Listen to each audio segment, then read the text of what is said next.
Okay students, so last class में हम लोगों ने क्या डिस्कस किया था? Acid base concept. Fine. Next topic is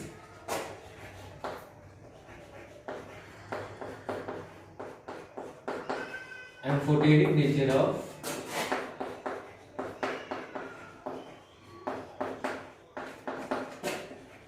water. ठीक है, देखिए amphoteric substance are those substance which can act as acid as well as base। मतलब वैसा कोई भी सब्सटेंस जो एसिड की तरह भी एक्ट करे और बेस की तरह भी एक्ट करे, वैसे सब्सटेंस को हम लोग क्या कहते हैं? Amphoteric substance. So water can sometimes act as an acid and sometimes it can act as an base. That is why water is an amphoteric substance. As for example, जैसे कि मान लेते हैं कि H2O plus NH3, it gives OH minus ions and NH4 plus ions। Fine. तो यहाँ पे आप देखिए कि H2O ने क्या किया है? H plus ions को लूज किया है। So H2O after losing H plus ions it becomes OH minus। So ये H plus ions लूज कर रहा है, तो अगर ये H plus ions को लूज कर रहा है तो क्या होगा? ये obviously it will be acid। fine। next H2 plus HCl, it may also give hydronium ion plus Cl minus ion। तो यहाँ पे H2O अभी क्या कर रहा है? H plus ions को गेन कर रहा है। तो H plus ions को अगर गेन करने की टेंडेंसी रखता है तो इसको हम लोग क्या कहेंगे? बेस। ठीक है, so that is why this H2O is amphoteric in nature।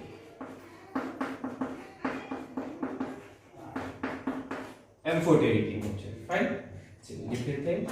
so H2O can act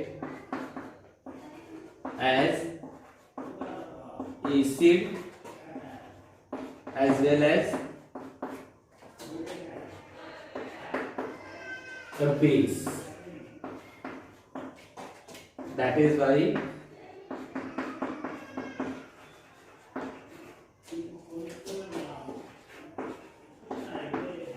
water is amphoteric in nature।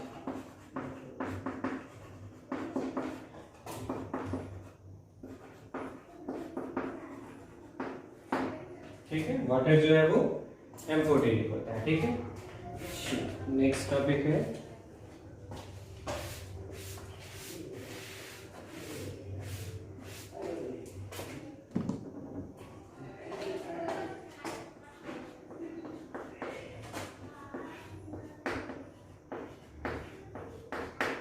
dissociation constant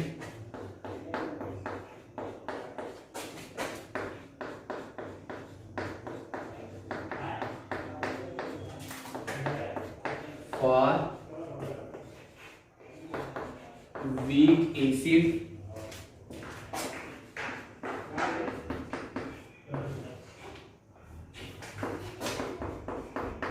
and weak base। ठीक है, तो सबसे पहले हमें जानना है कि what is this dissociation constant. This dissociation constant is nothing, this is the equilibrium constant when an acid और बेस डिसोसिएट। ठीक है, मतलब कि जब भी किसी एसिड, ठीक है, जब भी किसी एसिड और उसके आयोनाइज्ड पार्ट, ठीक है, एसिड और आयोनाइज्ड पार्ट के बीच में जब भी इक्विलिब्रियम अचीव्ड होगा, then that equilibrium constant will be called dissociation constant। तो अगर एसिड डिसोसिएट हो रहा है, ठीक है, अगर कोई एसिड अगर इक्विलिब्रियम में है अपने कॉरेस्पॉन्डिंग आयंस के साथ, तो उस केस में इक्विलिब्रियम कांस्टेंट को क्या कहेंगे? Acid dissociation constant. और अगर बेस अपने आयंस के साथ, बेस अगर कोई भी अगर बेस अपने कॉरेस्पॉन्डिंग आयंस के साथ अगर इक्विलिब्रियम में है, then in that situation the equilibrium constant will be called base dissociation constant। fine। so what is this dissociation constant? the value of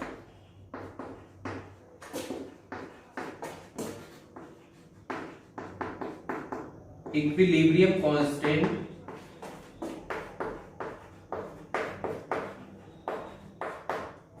when an acid or base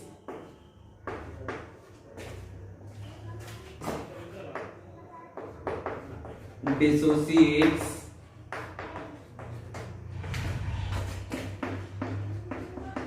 into its corresponding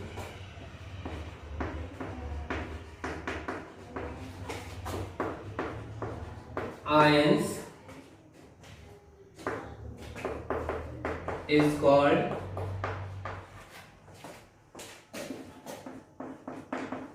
AC dissociation constant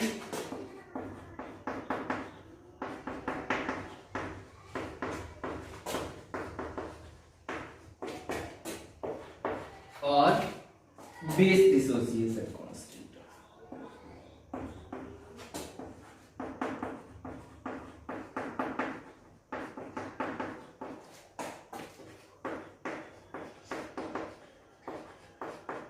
ठीक है, AC dissociation constant को हम लोग denote करते हैं के AC and base dissociation constant is denoted by के B. Fine,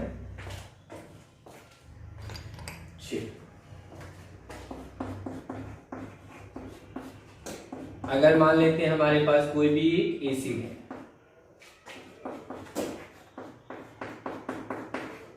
ठीक है, कोई भी एक हमारे पास एसिड है, मान लेते हैं कि Ha, ठीक है, let us assume this Ha acid, this is your acid, ठीक, this Ha is an acid. Let us say this Ha is in equilibrium with its corresponding ions, that is your H plus and A minus, ठीक है। तो अगर मान लेते हैं कि ये इक्विलिब्रियम में है, ठीक है, this acid is in ionic equilibrium, fine. तो अगर ये आयोनिक इक्विलिब्रियम पे है तो इक्विलिब्रियम पे होगा क्या, एट इक्विलिब्रियम, ठीक है, अगर हमें इसका इक्विलिब्रियम कांस्टेंट लिखना हो, ठीक है,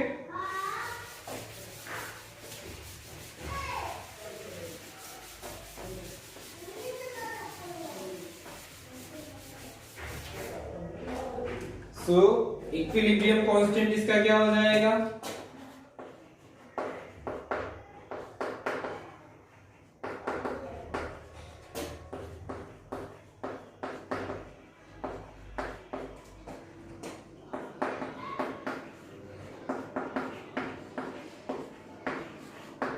इस केस में जो भी इक्विलिब्रियम कांस्टेंट होगा उसको हम लोग डिनोट कैसे करेंगे, के ए से, and it will be equals to concentration of H plus ions multiplied by concentration of its A minus, fine, divided by concentration of this acid Ha, यही होता है ना, क्योंकि इसका सबका स्टोमेट्रिक कोएफिशिएंट क्या है, 1 है, ठीक है, तो इसमें पावर हमें लिखने की जरूरत नहीं है, हम लोग ये मान लेंगे कि इसका पावर कितना है, 1/8, फाइन।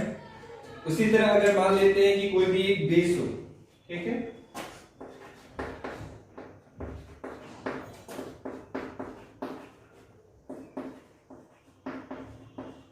ठीक है, कोई भी मान लेते हैं कि बेस है हमारे पास BOH, and let us say this base BOH is in equilibrium with its corresponding ions, that is your B plus and OH minus।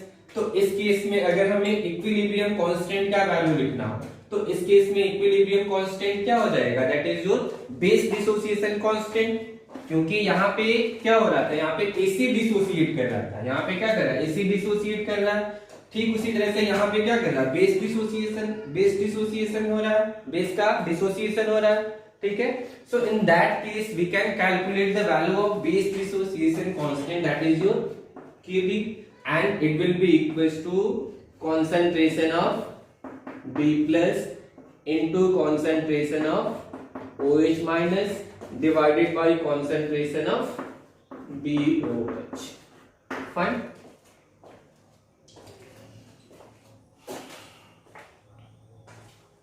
तो AC डिसोसिएशन को, this stands for AC dissociation constant. Fine. तो AC dissociation constant क्या है?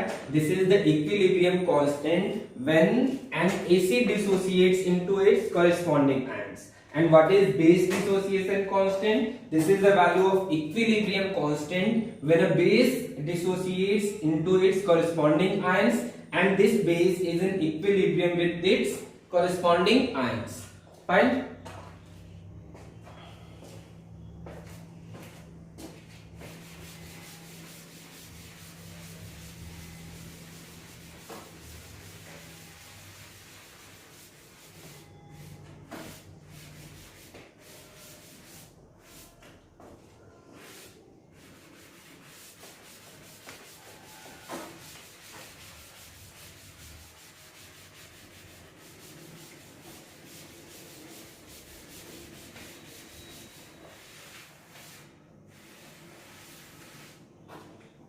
Next is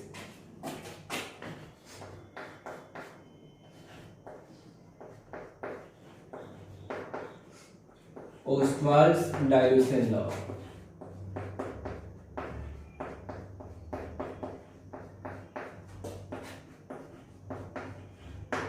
ठीक है, देखिए Ostwald dilution law क्या है.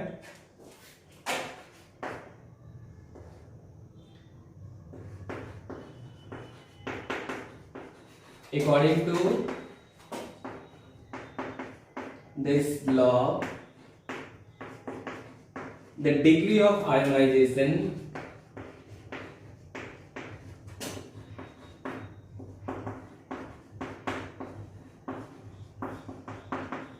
अच्छा, डिग्री ऑफ आयोनाइजेशन का मतलब क्या है? It simply means degree of dissociation. ठीक है, so according to this law, degree of ionization is inversely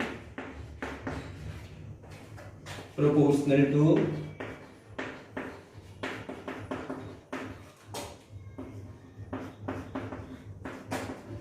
square root of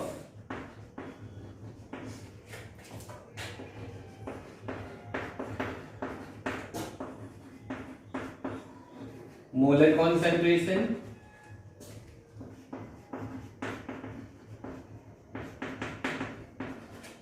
and it is inversely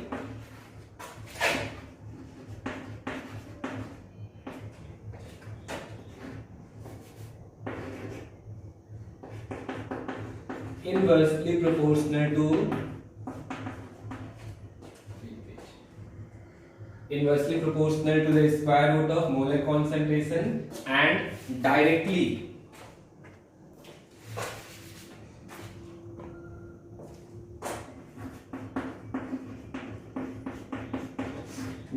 proportional to the volume. ठीक है, मतलब क्या हुआ कि अगर मान लेते हैं कि कोई भी इलेक्ट्रोलाइट, कोई भी एसिड या फिर कोई भी बेस अगर कॉरेस्पॉन्डिंग आयंस में अगर डिसोसिएट हो रहा है, तो उस केस में जो डिग्री ऑफ डिसोसिएशन होगा मींस दिस अल्फा. ठीक है, this alpha will be inversely proportional to molar concentration and this alpha will be directly proportional to volume. ठीक है, स्क्वायर रूट. फाइन, इसे तो हम लोग ऐसे भी लिख सकते हैं. अगर मान लेते हैं कि this alpha is inversely proportional to the square root of molar concentration, then we can write at distinct point the ratio of this alpha means alpha 1 by alpha 2. This will be equals to m1 upon m2.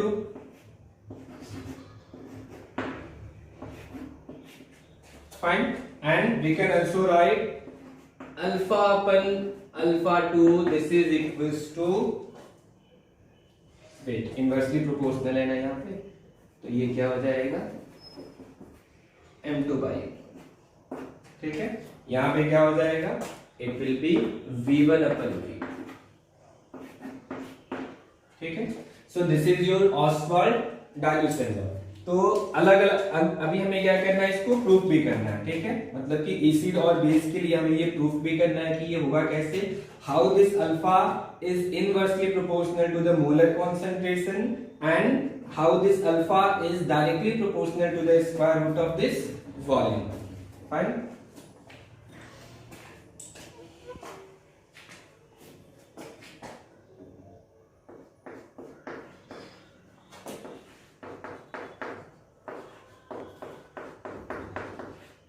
मान लेते हैं कि कोई भी हमारे पास एक acid है which dissociates something like this,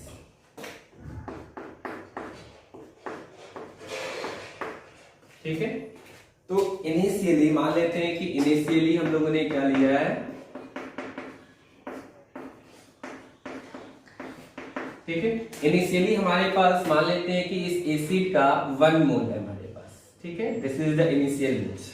तो जिस समय ये आयंस में अभी डिसोसिएट नहीं हुआ है, तो उस समय आयंस का मोल, आयंस के नंबर ऑफ मोल्स कितने होंगे, 0, ठीक है। ये भी 0। फाइन। नाउ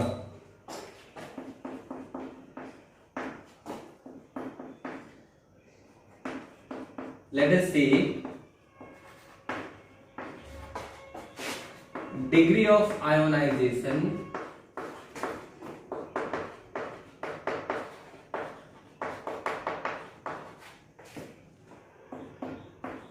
is अल्फा, ठीक है। मतलब कि डिग्री ऑफ डिसोसिएशन अल्फा है। तो डिग्री ऑफ डिसोसिएशन क्या होता है, number of moles which dissociated into ions.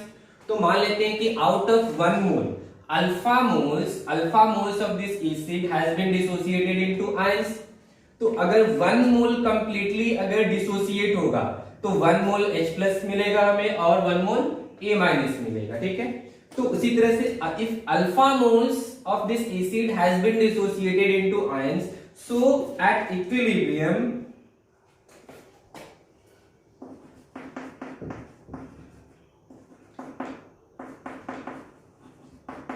let us say at equilibrium this alpha moles has been dissociated into ions।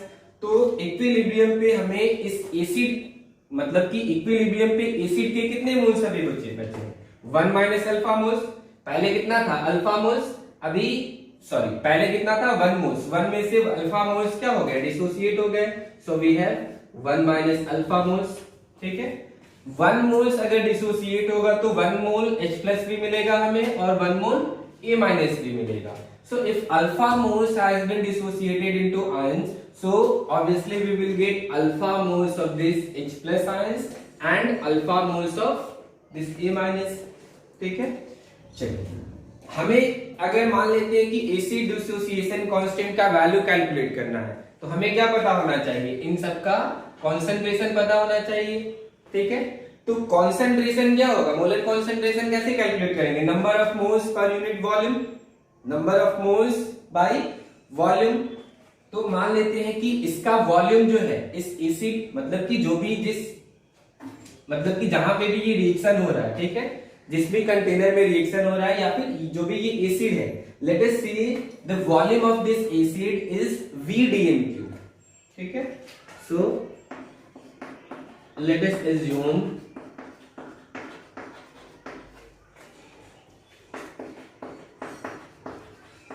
volume of acid is VDM cube, ठीक है। तो अगर मान लेते हैं कि VDM क्यूब है, तो अगर हमें कैलकुलेट करना हो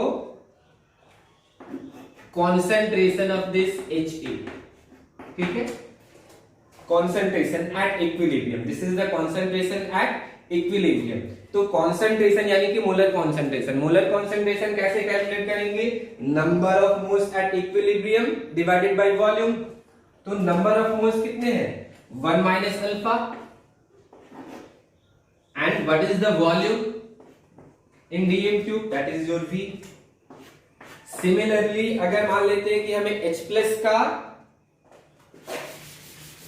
कॉन्सेंट्रेशन चाहिए,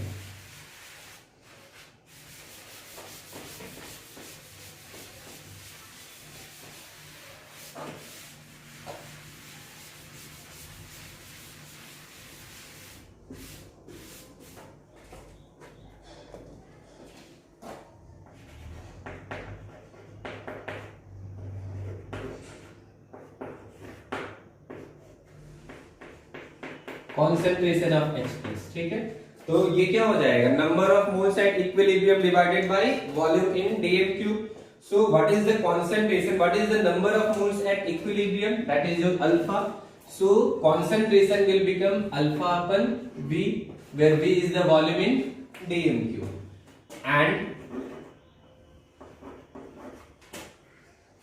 what is the concentration of this A minus, it will be equals to similarly alpha upon V, ठीक है, क्योंकि इसके भी कितने मोल्स है, alpha moles, fine.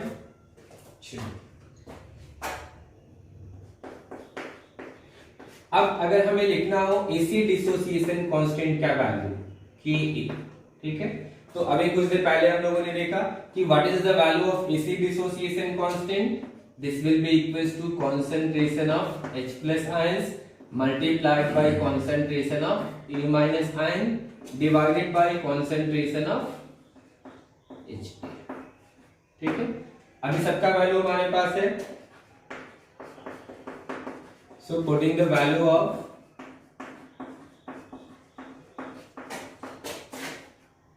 concentration of Ha, concentration of H plus and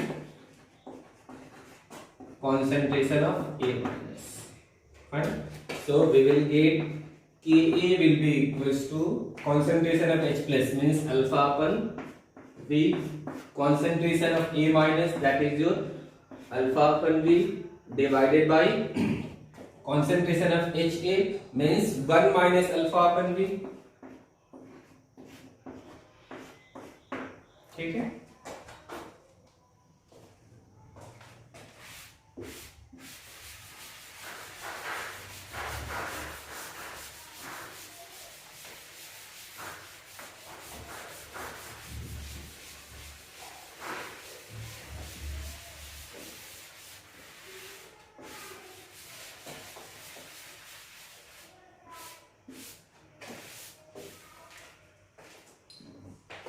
क्या पे क्लियर है, चलिए। अल्फा इंटू अल्फा क्या हो जाएगा, alpha square,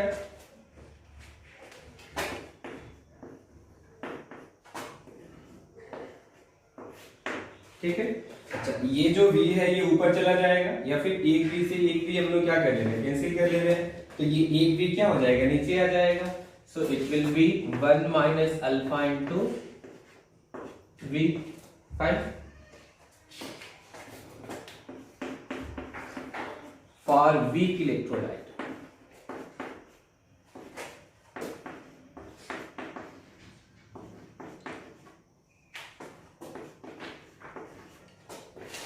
alpha is very small,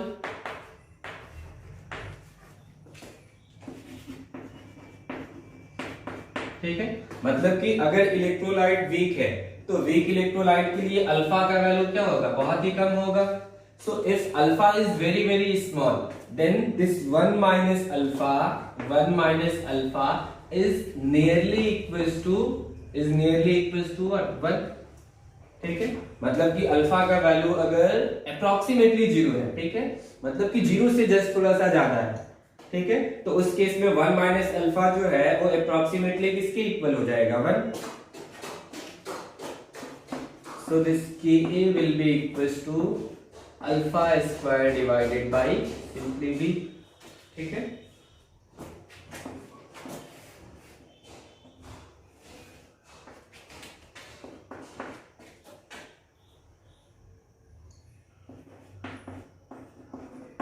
ठीक है। अगर हम मोलर कॉन्सेंट्रेशन की बात करें, ठीक है, अगर हमें एसिड का मोलर कॉन्सेंट्रेशन फाइंड करना है तो मोलर कॉन्सेंट्रेशन क्या होगा, number of moles divided by volume in DM cube. तो इनिशियली नंबर ऑफ मोल्स कितने थे एसिड के, 1 मोल्स, ठीक है, 1 moles. And what is the volume of that acid in DM cube, that is your V, ठीक है। So this 1 upon V can be replaced by what, M। this 1 upon V can be replaced by M। तो यहां पे देखिए हम लोग इसको कैसे भी लिख सकते हैं, इसको ऐसे भी लिख सकते थे, Ka is equals to alpha square into 1 upon V, ठीक है। So after replacing this 1 upon V by M, we will get another equation for AC dissociation constant, that will be equals to alpha square into M. ठीक है,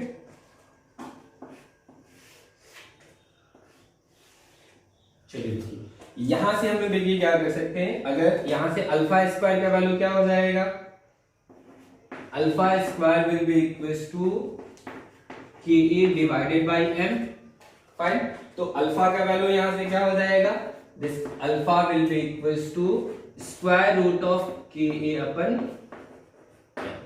ठीक है, ठीक उसी तरह से यहां से क्या हो जाएगा, सिमिलरली यहां से v यहां पे क्या हो जाएगा multiply, so ka into v that will be equals to alpha square and alpha will be equals to square root of ka into v। ठीक है, तो यहां से आप क्या देख सकते हैं कि this alpha is inversely proportional to the square root of molar concentration and this alpha is directly proportional to the square root of volume। Fine,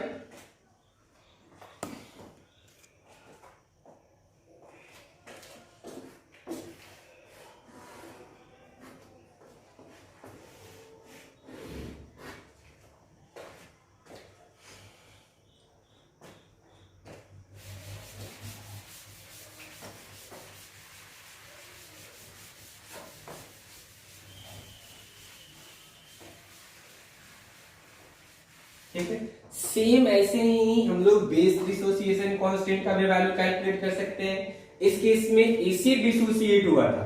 ठीक है, so in case of dissociation of acid we can calculate the value of acid dissociation constant and whenever base dissociates into ions and base is in equilibrium with its corresponding ions, then we can calculate the value of base dissociation constant in same manner।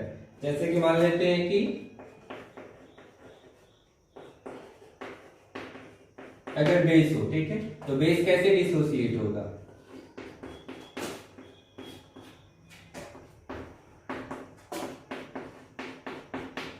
ठीक है, same वैसे ही यहां से आप लोग क्या कर सकते हैं, बेस डिसोसिएशन कांस्टेंट यानी कि Kb का वैल्यू हम लोग कैलकुलेट कर सकते हैं। ये भी किसके इक्वल होगा, alpha square into M.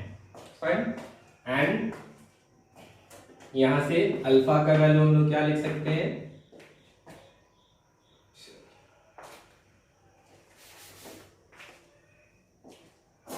this alpha will be equals to square root of kb into kb upon m। ठीक है, और अगर हम वॉल्यूम के टर्म्स में अगर लिखना चाहें तो कैसे लिख सकते हैं, this alpha will be equals to square root of kb into volume. Fine,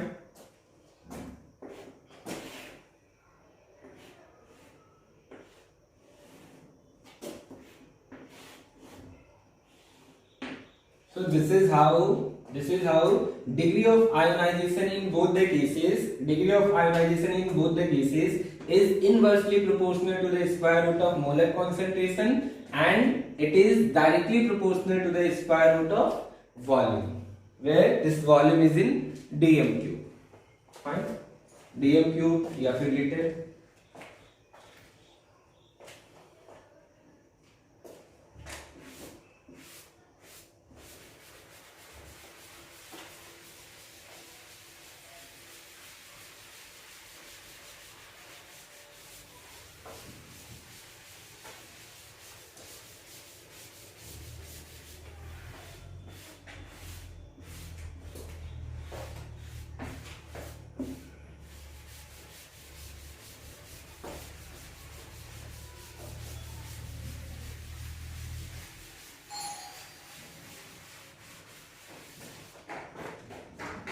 question करेंगे हम लोग,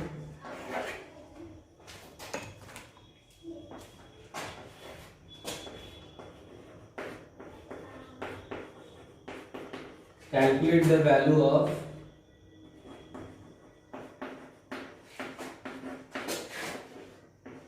alpha 2 upon alpha 1 when an acetic acid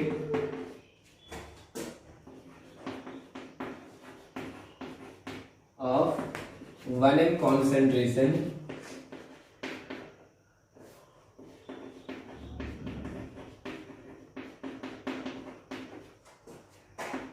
is diluted to 1/100।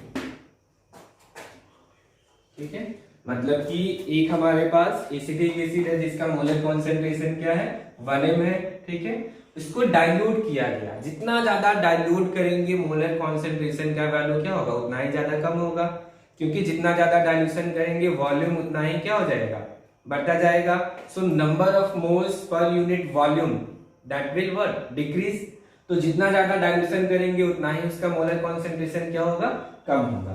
तो इसका मतलब क्या हुआ कि इसको 100 टाइम्स, ठीक है, अगर मोलर कॉन्सेंट्रेशन 1/100 m हो रहा है यानी कि 100 टाइम्स उसको क्या किया गया डाइल्यूट कर दिया गया है। तो अगर हमारे पास एक एसिटिक एसिड था जिसका मोलर कॉन्सेंट्रेशन कितना था 1m, उसको क्या कर दिया गया उसको डाइल्यूट करके उसका मोलर कॉन्सेंट्रेशन 1/100 m कर दिया गया। तो हमें क्या कैलकुलेट करना है α2/α1।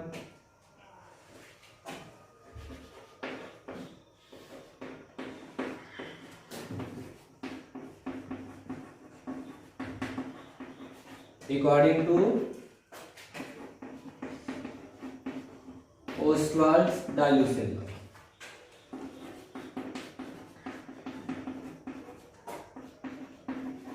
ठीक है, α2/α1 का वैल्यू लिखना है। तो ये किसके इक्वल हो जाएगा, this will be equals to m1/m2 square. ठीक है, m1 का वैल्यू इनिशियली मोलर कॉन्सेंट्रेशन कितना था m1 is what this is the initial molar concentration. So what was the initial molar concentration that was equals to 1। ठीक है, what is m2 this is the final molar concentration that is equals to 1/100। ठीक है, so this α2/α1 not square, this is α2। ठीक है, so α2/α1 ये किसके equal हो जाएगा square root of 100 means this α2/α1 will be equals to 10। Fine, so this is all about Ostwald dilution law। so in next class we will discuss our further topics। fine, तब तक के लिए जो भी न्यूमेरिकल प्रॉब्लम्स हो आप solve कर सकते हैं। ठीक है, थैंक यू।